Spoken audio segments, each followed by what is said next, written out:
기적은 상식을 넘어선 일이고 모두가 공감할 수 있는 일은 아니지만 기적이 일어나는 현장에 우리는 움츠렸던 어깨를 펴고 슬픈 표정을 거두고 기쁨을 누릴 수 있는 축복을 얻게 됩니다. 기적 중의 기적은 죽은 자가 살아나는 기적인데 예수님께서 살아나셨습니다. 이른 새벽에 무덤을 찾아갔던 여인들이 빈 무덤에서 천사로부터 상황 설명을 듣고 제자들에게 달려가서 말하지만 제자들은 믿을 수가 없었습니다. 베드로가 현장으로 달려갔고 빈 무덤을 확인했지만 누가 시신을 가져간 것으로 생각했을 뿐 믿을 수가 없었습니다. 빈 무덤을 뒤로 하고 예수님은 어디로 가셨을까? 오늘 누가복음 본문은 빈 무덤을 뒤로 하고 예수님께서 사역지로 가신 것을 알 수가 있는데 그 사역지는 성전이 아니라 예루살렘에서 엠마로 올라가는 도상에 예수님이 나타나셨다는 것입니다.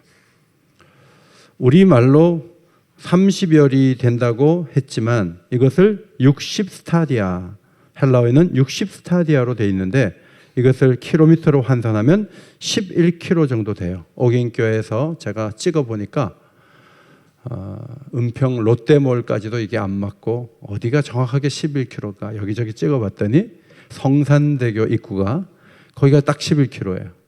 걸어가시면 3시간 정도 걸려요. 예수님께서 꽤 먼 길을 2명의 제자와 함께 걸어가셨습니다. 11km 떨어진 곳이 어딘가 암와스라는 곳이 아닐까 그렇게 주장한 학자가 있고 쿠오니에라는 마을이라고 추정하는 학자도 있지만 이 두 지역 다 정확하게 11km가 되지 않기 때문에 여기는 아닌 것 같다 그런 생각이 들어요. 또 2명의 그 제자가 한 사람의 이름이 18절에 글로바라고 기록되어 있는데 요한복음에는 글로바가 예수님의 이모부예요. 제자라고 했는데 이 글로바가 누구를 말하는지 확실치 않고 또 한 사람은 누군지 전혀 소개되어 있지 않아서 잘 모르겠습니다. 그러나 왜 누가가 예수 부활 후에 이 중요한 기사를 여기에 적었는가? 그것은 분명한 그 의도를 우리는 파악할 수가 있습니다. 죽은 자는 모두에게 과거의 사람이지만 이 두 사람도 예수를 과거의 사람으로 여겼지만 그들의 마음 눈을 여셔서 현재 곁에 계신 분, 부활이 불가능하지 않고 가능하다는 사실을 예수님께서 어떻게 마음의 눈을 열어서 저들에게 가르쳐 주셨는가, 보여주셨는가를 우리는 배울 수 있습니다. 저들과 꽤 긴 시간 같이 가면서도 왜 예수님을 몰랐을까? 2가지 이유가 있다고 봐요. 16절, 눈이 가려져서 그인 줄 알아보지 못했다. 예수님의 부활을 인정하려면 눈이 열려져요. 이 눈은 영적인 눈이고 마음의 눈이에요. 이 눈을 자기가 여는 게 아니에요. 하나님이 열어주셔야 보이는 거죠. 2번째는 마가복음을 보면 다른 모양으로 그들에게 나타나셨기 때문에 모양이 다르니까 예수님이라고 생각 못했던 것이지만 예수님이 음성까지 변조하지 않았다면 동일한 음성이었다면 그 음색을 듣고 예수인 것을 알아차려야 했지만 저들은 알지 못했습니다. 31절을 보면 그들의 눈이 밝아져 그인 줄 알아봤다 그랬어요. 결국 예수님이 동행하셔서 눈을 밝혀주셨습니다. 왜 예수님의 부활을 모두가 인정하지 않는가? 그 부분에 대해서 고린도후서 4장 4절에 그중에 이 세상의 신이 믿지 아니하는 자들의 마음을 혼미하게 하여 그리스도의 영광에 복음의 광채가 비치지 못하게 함이니 그리스도는 하나님의 형상이라는 말씀을 사도 바울이 기록했어요. 복음의 중심 메시지는 그리스도의 죽음과 부활인데 부활이 절대 있을 수 없다고 확신하는 것은 상식을 숭배한다기보다는 그의 마음에 믿지 않는 신이 역사해서 절대로 그런 일은 있을 수 없어 하고 마음을 닫아놓기 때문이에요. 그래서 우리가 기도하고 복음을 전해야 되는 것은 우리가 설명을 잘하고 설득을 잘해서 그 사람이 부활을 인정하는 것이 아니라 하나님의 영이 이 세상 신을 누르고 예수 부활이 가능하구나 하고 받아들이는 역사가 성령께 있기 때문에 우리가 기도해야 하는 것이죠.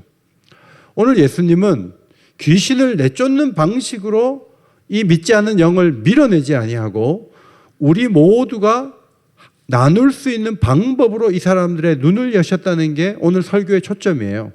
어떻게 눈이 열려졌는가, 그것을 살펴보면서 우리도 눈을 연 자로서 눈을 열어야 할 자에게 다가설 수 있는 지혜를 이 말씀을 통해 배우기를 원합니다. 첫째로 15절 가까이 가서라는 단어예요. 동행입니다. 동행. 따라합시다. 동행. 같이 가는 거예요. 같이 가는데 이 두 사람은 가다 보니까 옆에 예수님 붙으신 거예요. 이 사람들이 예수님을 찾아낸 것도 아니고 기도한 것도 아니에요. 그냥 옆에 갑자기 서서 같이 걸어가시는 거예요. 이래서 이 사람들의 눈이 열렸다는 거죠. 같이 가지 않는데 일을 이루신 게 아니에요. 꿈에 나타난 것도 아니에요. 예수님은 같이 걸어가셨습니다. 이것이 그리스도의 부활하신 후 첫 사역입니다. 경쟁에 입찰하듯 몇 사람 실력 있는 자를 선발해 주신 게 아니에요. 하나님은 모세가 40년 양치고 있을 때 떨기나무 불꽃 가운데 나타나셨죠. 다윗에게 찾아가셨고 예레미야와 이사야에게 찾아가셨어요. 그리고 자신을 드러내셨습니다. 육신의 몸을 입고 하나님은 구원을 위해 이 땅에 오셨어요. 사람들은 그를 죽였지만 그분은 다시 살아나셔서 두 사람을 또 찾아가셨습니다. 하나님이 우리에게 주신 큰 선물이 뭘까요? 집인가요? 차인가요? 높은 자리인가요? 그런 선물보다 훨씬 큰 선물이 있어요. 그게 뭐냐면 하나님이 우리를 찾아오셔서 죽음으로 끝나는 인생이 아니다. 예수의 부활은 첫 열매이고 너도 믿을 때 너도 영생의 부활을 한다라고 말씀해 주시고 우리에게 주신 그 믿음이 우리가 받은 큰 선물인 줄 믿습니다. 이것이 우리가 모두가 받은 큰 선물이에요. 예수님 그 시대에 모든 사람에게 찾아갔느냐? 아니요. 몇 사람에게 찾아간 거예요. 고린도전서 15장에 보면 게바에게 보이시고 12제자에게 보이시고 500여 형제에게 일시에 보였다 그랬어요. 야고보에게 보이시고 그 후에 모든 사도에게 보이시고 맨 나중에는 만삭되지 못하여 난 자 같은 사도 바울이 자신을 겸손히 표현한 거죠. 자기는 교회를 핍박한 사람인데 교회를 핍박하러 올라가는 길에 다메섹 도상에서 자기에게 보이셨어요. 그래서 부활을 부인할 수 없게 된 것이죠. 부활의 주님을 만난 이들은 상식으로 아니면 논리로 아니에요. 그냥 경험이에요. 경험으로 그들은 예수님을 인정할 수밖에 없었던 거죠. 그럼 예수님이 계속 이런 방식으로 찾아가시느냐? 그렇지 않아요. 사도행전 2장 32절 이 예수를 하나님이 살리신지라 베드로가 말합니다. 우리가 다 이 일의 증인이로다. 그 다음부터는 증인을 보냈어요. 이따금 꿈을 보거나 기적적인 일들을 경험하면서 주께로 돌아온 사람이 있기는 있지만 대부분은 증인들의 고백에 의해서 우리 하나님께로 돌아오게 되는 것이죠. 그러나 이 증인들도 모두에게 나가느냐? 사실 그렇지 않아요. 일부에게 나가요. 인도 같은 나라는 한 번도 복음을 듣지 못하고 죽는 사람들이 많아요. 미전도 종족, 교회가 하나도 없는 곳 너무 많아요. 일본에도요. 교회가 하나도 없는 마을이 수천 개예요. 거기에는 복음을 들을 수 있는 길이 없는 곳이 일본에도 많이 있어요. 그러므로 이 증인들이 부지런히 증언은 해야 되지만 모든 사람이 증인의 얘기를 듣는 것도 아니죠. 오늘도 제가 2부 예배 후에 제 방에서 장로님이 전도하신 분을 데리고 올라가서 얘기를 나눴어요. 장로님 뭐라 그러시냐면 꼭 전도하고 싶은 친구가 2명이 있었는데 이렇게 오늘 나온 친구도 나와서 너무 좋은데 작년에 장로님이 꼭 전하고 싶은 친구는 그렇게 초대해도 오지 않았다. 돌아가셨다는 거예요. 그러니까 모두가 교회에 나올 수 있고 복음을 들을 수 있는 것도 아닌 것이죠. 중요한 것은 복음이 없고 죽음이 전부인 사람들에게 그 영을 일깨우고 눈을 뜨게 하는 첫 번째 방법이 동행하는 것이다 하는 거예요. 옆에 서는 거예요. 옆에 서서 뭔가를 얘기해 줄 수 있는 기회를 갖는 것, 이것이 매우 중요해요. 두 번째, 경청입니다. 따라합시다. 경청. 예수님께서 너희가 길 가면서 서로 주고받는 이야기가 무엇이냐? 이렇게 예수님께서 질문을 하셨어요. 이 사람들은 슬픈 빛을 띠면서 가던 길을 멈추고 예루살렘에 체류하면서 이 놀라운 일을 혼자만 모르느냐? 이렇게 반문했어요. 이해할 수 없다는 거죠. 예수님이 무슨 일이냐? 또 물었어요. 말과 일에 능한 나사렛 예수를 이 선지자를 대제사장과 관리들이 사형 판결에 내어줘서 죽었다는 거예요. 자신들은 이스라엘을 속량할 자로 딱 믿고 있었는데 이 사람이 끝났다는 거죠. 그런데 이 일이 일어난 지 사흘째 되는 날, 바로 그날입니다. 엠마오로 올라가는 바로 그날 아침에 여자들이 와가지고 무덤이 비어있다, 천사를 만났다 그래가지고 두어 사람이 가서 확인은 했지만 시신을 도둑질해 간 건지 살아난 건지 알 길이 없다는 거죠. 이 두 사람은 부활을 믿지 못하고 있었어요. 여러분, 예수님께서 자신의 부활을 입증하시면 되지 두세 시간 걸리는 길을 같이 여기서부터 성산대교까지 걸어가면서 연대 앞을 지나자 말이 조금 더 풀리고 조금 더 지나자 말이 좀 더 잘 되고 이렇게 해서 성산대교 앞까지 걸어가는 방식으로 접근할 이유가 어디 있을까? 그냥 빨리 입증해버리고 예수님 부활하셨군요. 허깅하고 또 딴 데 가야지. 예수님 왜 이렇게 하실까? 이런 생각이 들지 않습니까? 복음서를 보면 예수님께서 병을 고치고 기적을 보여주시는 많은 일들 뒤에는 기적의 의미를 설명을 해주시고 기적 자체의 유익도 있지만 마음을 만져주시는 일을 소홀히 하지 않았다는 것을 우리가 배우게 돼요. 특별히 12의 혈루증으로 앓는 여자가 예수님 곁에 와서 겉옷을 만졌어요. 그때 능력이 나갔고 그 여자가 나았어요. 그러면 그 여자는 목적 한 반을 잃었고 그냥 가면 돼요. 그런데 예수님께서 자신에게 능력이 나갔다는 거예요. 이 여자를 찾아내는 거죠. 이 여자는 겁이 나서 예수님 앞에 자기가 겉옷을 만졌고 병이 났다고 얘기했어요. 야단을 맞을 것 같은 분위기죠. 왜냐하면 부정한 여자가 예수님 터치하면 예수님도 부정하게 되거든요. 그런데 예수님께서는 자신의 거룩함과 깨끗함이 오히려 그 여자를 깨끗하게 한 것을 기뻐하시면서 예수님이 이런 말씀하셨어요. 누가복음 8장 48절, 딸아 내 믿음이 너를 구원하였으니 평안히 가라. 병 고치는 것도 중요하지만 평생 도둑질하듯 병 낫는 인상을 가지고 살지 않도록 그 마음을 만져주시고 그 믿음을 칭찬해 주시는 그 한마디를 남기심으로 그 여인이 더 큰 평안을 가지고 살아갈 수 있도록 주님은 배려해 주셨던 것입니다. 이 두 사람에게도 그와 같은 도움이 필요한 거예요.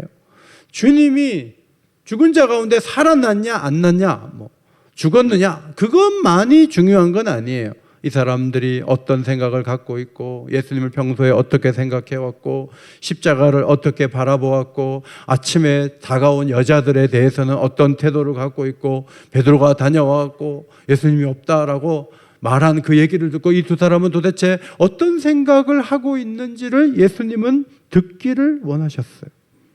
질문하고 경청하셨어요. 수가성 여인을 찾아가서도 물 좀 달라라고 말씀을 하신 다음에 대화가 이어지다가 남편을 데려와라. 남편이 없습니다. 맞다. 5이 있었지만 이전에도 있었지만 지금 있는 남편도 네 남편이 아니다. 이런 얘기를 하다가 정말 예수님이 누군지를 알아보면서 복음이 전달되고 이 여자가 기쁨으로 물동이를 가지고 수가성 밑으로 뛰어내려갔잖아요. 바울을 만나기 위해서도 바울에게 나타나서 막 야단치면서 막 믿으라고 막 부활했다고 얘기하지 아니하시고 왜 나를 핍박하느냐? 누구십니까? 나는 네가 핍박하는 예수다. 맨발로 가시채를 발길질하는 것과 똑같은 거다 라고 말씀하시면서 시내로 들어가면 내게 행할 것을 이룰 자가 있을 것이다. 이렇게 말씀을 해주셨어요. 그냥 단순히 이미지로 나타나 증명하고 빨리빨리 진행하기보다는 대화를 나누세요. 대화를. 저는 이것이 매우 중요하다고 봐요. 제 자부에게 뭘 좀 먹이고 싶어서 식사 자리에 데려갔어요.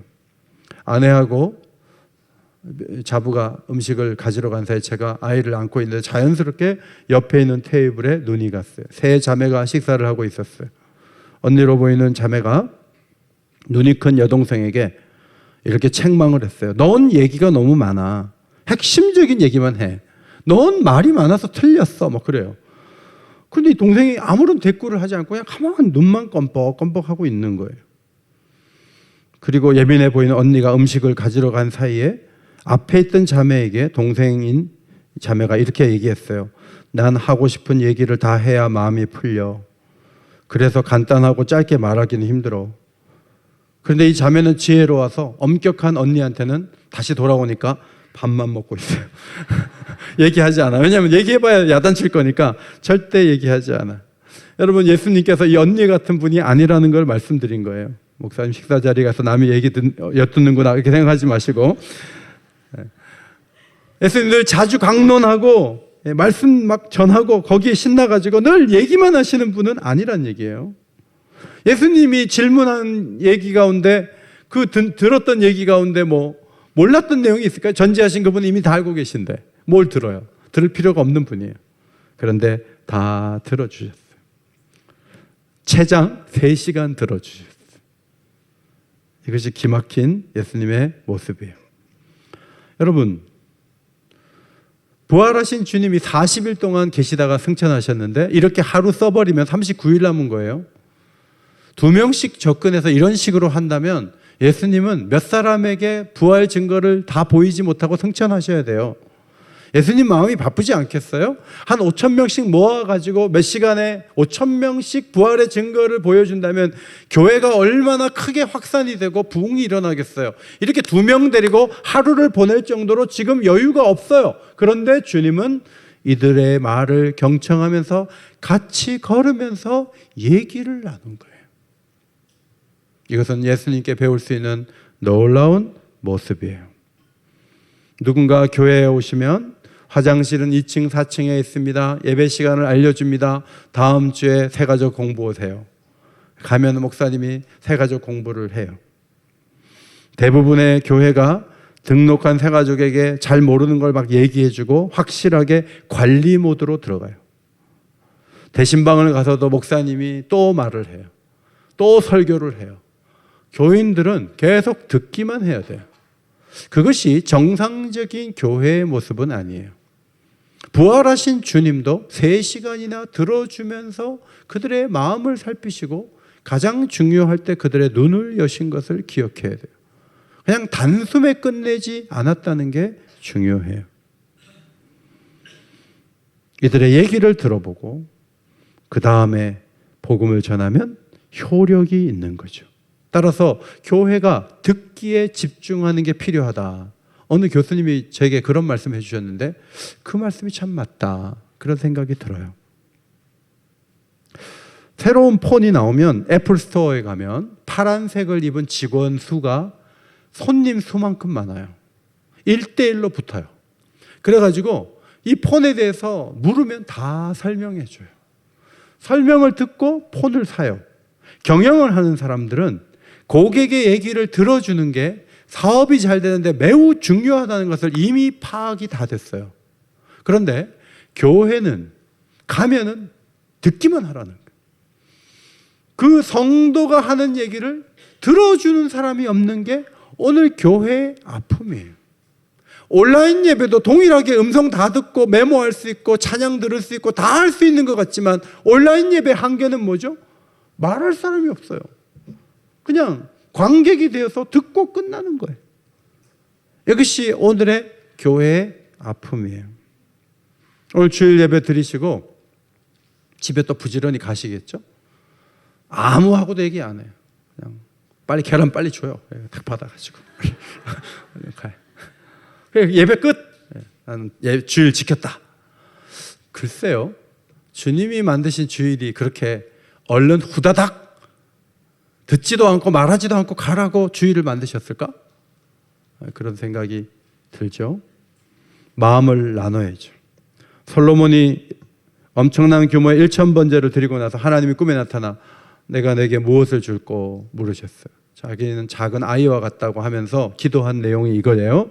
열왕기상 3장 9절에 듣는 마음을 종에게 주사 주의 백성을 재판하여 선악을 분별하게 하옵소서. 듣는 마음을 구했어요.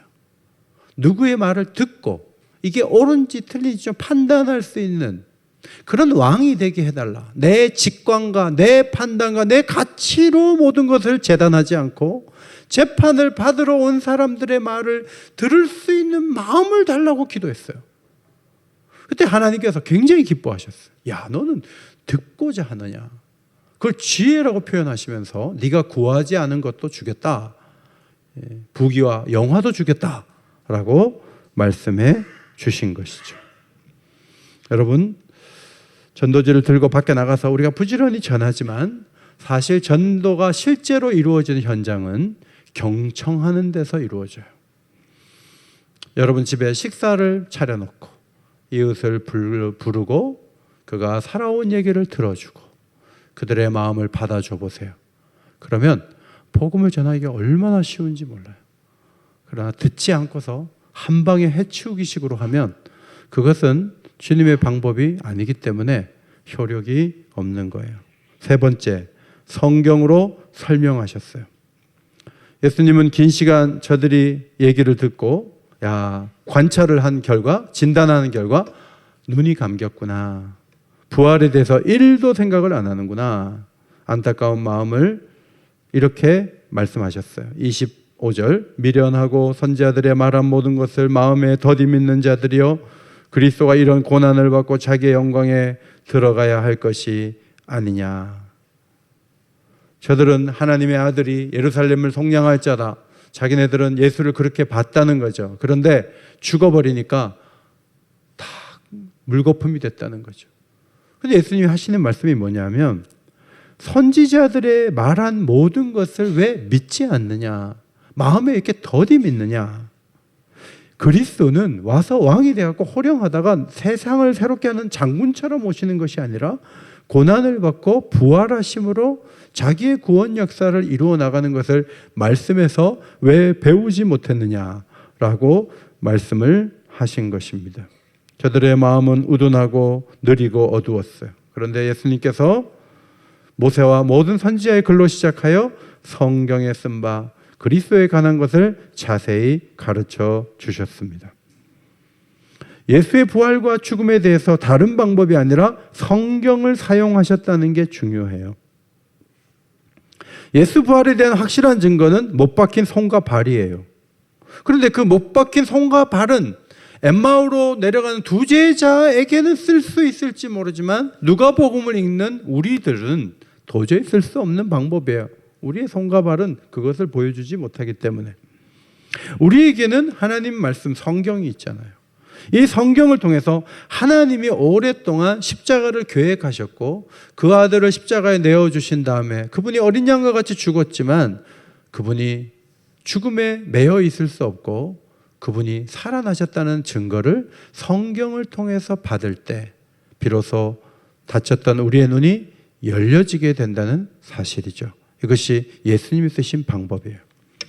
제가 고난주간에 몇 가지 구약에 나타난 십자가에 대한 말씀을 했지만 사실 구약 성경이 더 많이 기록이 되어 있어요. 창세기 3장 21절 가죽옷에 대해서, 창세기 22장 수풀에 뿔이 걸린 한 순양 번제물로 드려졌죠. 출애굽기 12장 6월절 어린 양을 잡아서 피를 내어서 문 입구를 바르면 그 피가 진노의 사자가 넘어가는 사인이 되는 거예요. 레위기 16장과 17장에 아사셀 염소와 속죄소에 뿌린 그 피가 예수 그리스도의 피를 의미하죠. 민수기 21장에 모세가 장대에 놋뱀을 달았고 그것을 인자도 들려야 하리니 예수를 보는 자는 놋뱀을 본 자가 살아난 것처럼 살아날 수 있다. 시편 22편은 예수님의 십자가에 대한 8가지 예언을 포함하고 있는 매우 중요한 말씀이라고 전해드렸어요. 이 다윗의 예언도 틀림없이 주님이 엠마오로 내려가는 두 제자에게 거론하셨을 것으로 생각합니다.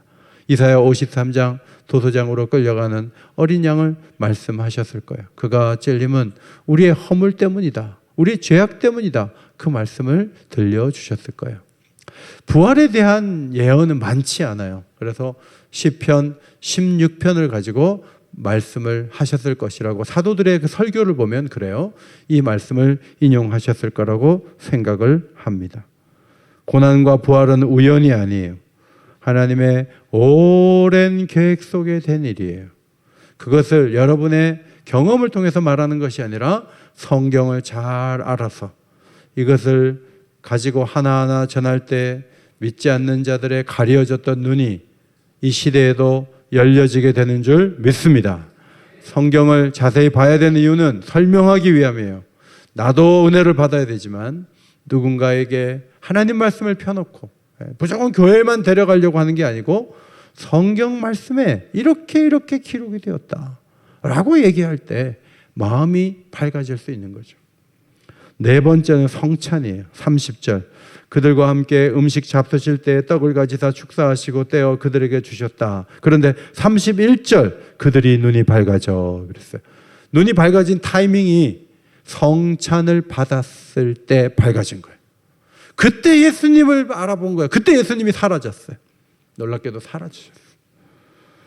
여러분, 성찬은 주님이 주시는 떡을 먹으면 눈이 밝아져요.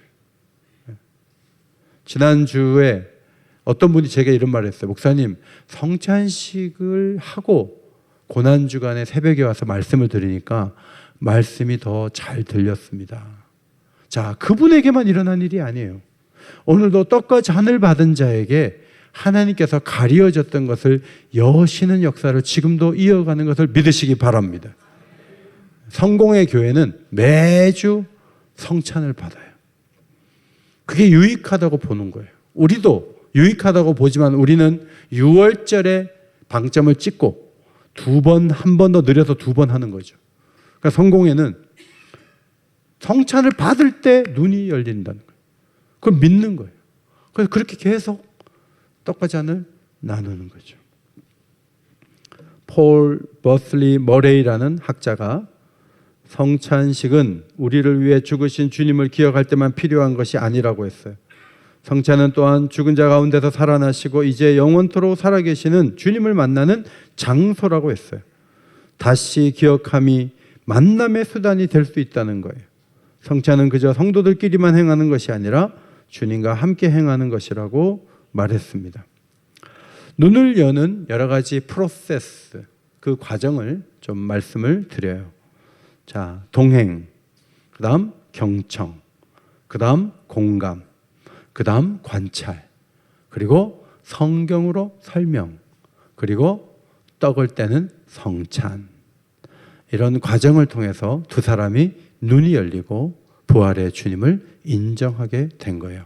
예수님이 이렇게 행하신 것은 우리로 하여금 증인들도 이 방법을 통해서 눈을 여는 일에 좋은 열매를 거둘 수 있다는 사례를 보여주신 거예요. 여기서 우리가 못할 거 하나도 없어요. 같이 걸어갈 수 있어요.